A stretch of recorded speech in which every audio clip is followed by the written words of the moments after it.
चला एक हफ्ता बाद जब होश आया तो हॉस्पिटल में पड़ा था। तब से प्रणाम करना बंद कर दिया। अक्सर ये प्रणाम करने के भी खामियाजे भुगत जाने पड़ते हैं। कल मैंने बुजुर्गवार को प्रणाम किया, झूठते ही उन्होंने आशीर्वाद दिया कि फसीहत की खुश रहो, आबाद रहो, यहाँ रहो चाहे इलाहाबाद रहो, तुम्हें न ज्वर हो, न जूड़ी हो, न खांसी हो, तुम्हारा घर स्वर्ग कैसा हो, तुम स्वर्गवासी हो। कुछ बातें और करता हूँ। एक समाचार पिछले दिनों मीडिया में बहुत सुर्खियों में था। एक भजन के बहुत बड़े गायक बुढ़ापे में शादी कर लिए। बात वहीं से शुरू कर रहा हूँ कि मन मीरा सूर तुलसी में बसाने लगा हूँ, मन मीरा सूर तुलसी में बसाने लगा हूँ, पद भक्ति के रागों को गुनगुनाने लगा हूँ, पद भक्ति के रागों को गुनगुनाने लगा हूँ। जब से सुना जलोटा को जसलीन मिल गई, जब से सुना जलोटा को जसलीन मिल गई, सब काम धाम छोड़ भजन गाना लगा। अब आप लोग समझोगे कि मैं अच्छा कवि हूँ। वास्तव में सर मैं बहुत अच्छा कवि हूँ, बहुत टॉप क्लास का कवि हूँ। यही बात की पत्नी से कहता हूँ, इतनी लागत पता नहीं औरतें कवियों को पागल क्यों समझती है। इस मामले में आदमी की पत्नी को परमानेंट पागल समझती है। लेकिन सही बताऊं तो मैं अच्छा क्यों हूं, ऐसा नहीं मुझसे अच्छे कवि नहीं हुए। सूर कवि तुलसी वगैरह लोग अच्छे मर गए। आजकल इन लोगों के नाम पे वीडियो करता मैं तो मरूंगा। सही बता रहा हूं, नहीं मरूंगा। इसलिए नहीं मरूंगा क्योंकि मैं पैदा नहीं हुआ, अवतार नहीं जाना। और आप पढ़े लिखे विद्वान बैठे हुए जानते होंगे कि जितने भी अवतार हुए सब मजबूरी हुई। जितने भी अवतार, रामावतार, कृष्णावतार जो भी हुआ मजबूरी में हुआ। इस कलयुग में मजबूरी में मेरा फरिहता अवतार। कब मेरे जैसे हास्य के कवि को मजबूरी में अवतार लेना पड़ता है मैं बताऊं, और अच्छा लगेगा तो आपका आशीर्वाद, आपका प्यार तारीफ से चाहूंगा। कब मेरे जैसा हास्य का कवि मजबूरी में अवतार लेता है कि पत्नी हो रण चंडिका, मेहर हो रण चंडिका, पत्नी हो रण चंडिका, छोटा ससुरा सा, पत्नी हो रण चंडिका, छोटा ससुरा सा, दिले सास खूंखार जब तब होता है अवतार, फसीहत तब होता है अवतार। बोलो स्वामी सच्चिदानंद महाराज की आप लोग मान गए तो अच्छा करो। मैं बताऊं सर कि मैं आधी से अच्छा कवि नहीं हूँ।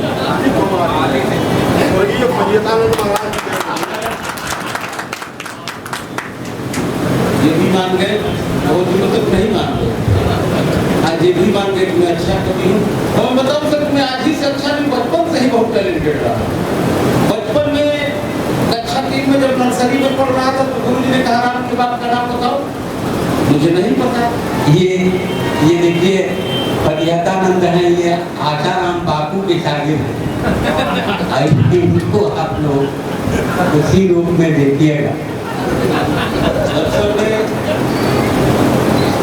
आदरणीय तंगी मुझे छेड़ रहे हैं, और क्योंकि मेरा आदरणीय से इस तरह का संबंध है जिसके चलते ये मुझे छेड़ते रहते हैं। मेरा आदरणीय से क्या संबंध है मैं बताता हूँ। ये टापू है, मैं खाई हूँ। ये टापू है, मैं खाई हूँ। ये ओरिजिनल है, मैं परछाई हूँ। ये टापू है, मैं खाई हूँ। ये ओरिजिनल है, मैं परछाई हूँ। रश्ता में हम दोनों अव्वल हैं क्योंकि ये आशाराम है, मैं नारायण साईं। तो मैं बता रहा था कि मैं बहुत टैलेंटेड हूँ। नर्सरी में जब कक्षा 3 में पढ़ रहा था तो गुरुजी ने कहा राम के बाप का नाम बताओ, मुझे नहीं पता तो आजकल के मास्टरों को भी नहीं पता। नहीं, लेकिन बताना पड़ता है, हम लोगों का टेंशन होता है। गुरुजी ने कहा राम के बाप का नाम बताओ, बगल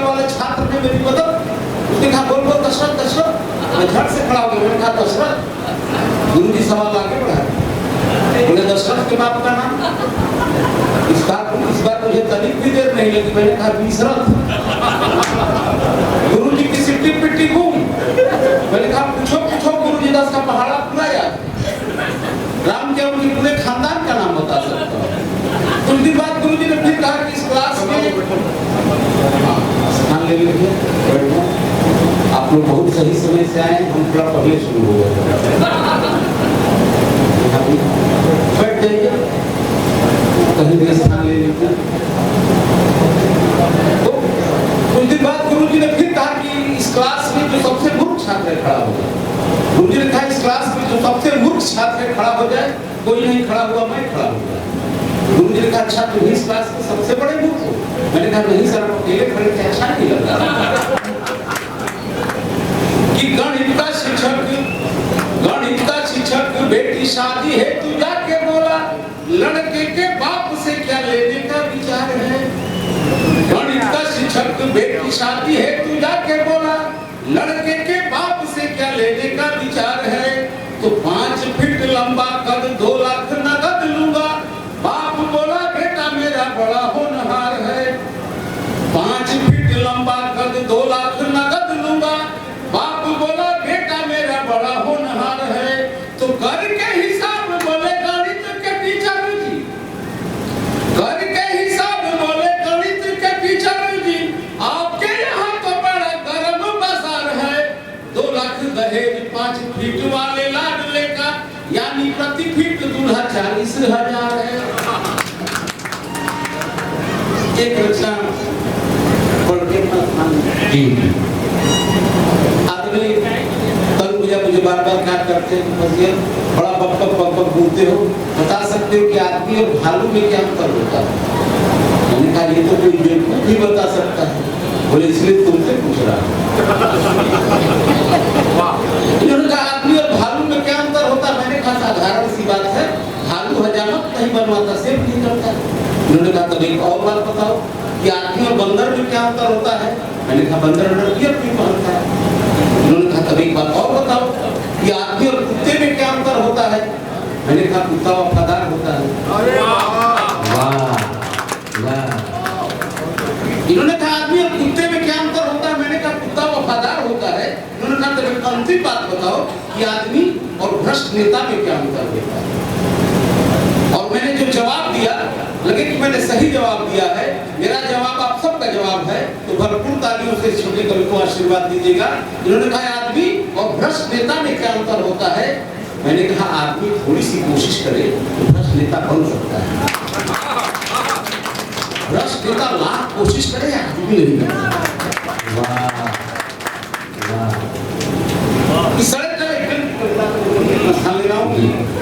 सड़े टमाटर की तरह गिर गया भाव जब नेताजी हार गए चुनाव। सड़े टमाटर की तरह गिर गया भाव जब नेताजी हार गए चुनाव। एक तो महोदय अंगूठा छाप ऊपर से राजनीति पे भाग, एक तो महोदय अंगूठा छाप ऊपर से राजनीति पे भाग। चपरासी की नौकरी भी मुंह मोड़ने लगी, उधर महंगाई कमर तोड़ने लगी, कुछ भी करने को थे तैयार। तभी अखबार में देखा एक सर्कस कंपनी का इश्तेहार। मैनेजर से जा किया गुहार, भैया दे दो हमें काम, भले कुछ भी देना दाम, आपके हर कार्य को निष्ठा पूर्वक देखूंगा। आप कहें तो घोड़े गधों की नींद भी फेंकूंगा, आप कहें तो घोड़े गधों की नींद भी फेंकूंगा। वैसे अभी अब तक की जिंदगी गधों के बीच ही बिताया हूँ। प्रमाण के तौर पे 6 महीने विधायक रह गया। वैसे अभी अब तक की जिंदगी गधों के बीच ही बिताया हूँ। प्रमाण के तौर पे 6 महीना विधायक रह के आया हूँ। मैनेजर बोला ये काम तो करने वाले हैं, पर एक काम है आपके लायक, आप शर्तिया कर लेंगे क्योंकि रह चुके हैं विधायक। दरअसल हमारे सर्कस का शेर बन गया है, आपको शेर बनना होगा। हमने उसकी खाल रख ली है, पहनना होगा और कटघरे पे सिर्फ टहलना होगा। साथ में रखिए ये टेप रिकॉर्डर, जिसका बटन दबाने से शेर दहाड़ लगाएगा, तब पब्लिक को मजा आएगा।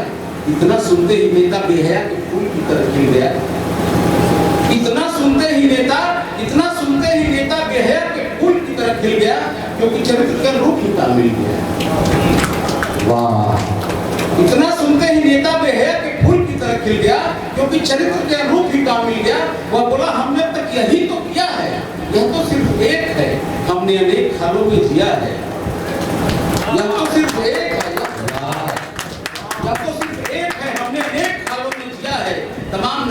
सब नौटंकी रचाता था। जहाँ टेप द्वारा शेर की दहाड़ बजानी है, वहाँ मंचों पे दिया सेक्रेटरी का भाषण बजाता था और मैं तो सिर्फ उस पे मुंह चलाता था। अगले शो में नेताजी खान पहने थे बेहद खुश। अगले शो में नेताजी खान पहने थे बेहद खुश।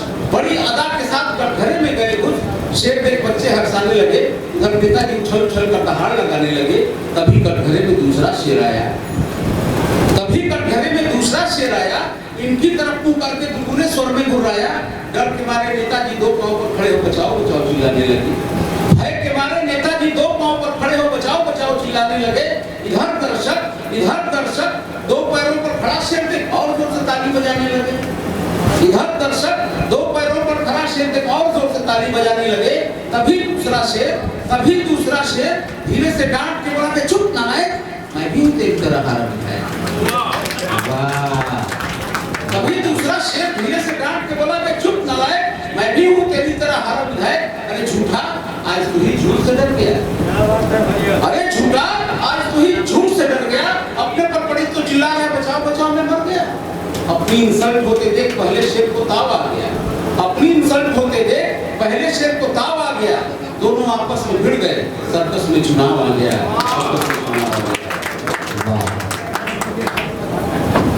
मैं चाहता था कि थोड़ी देर के लिए आपके चेहरे पर थोड़ी मुस्कुराहट आए।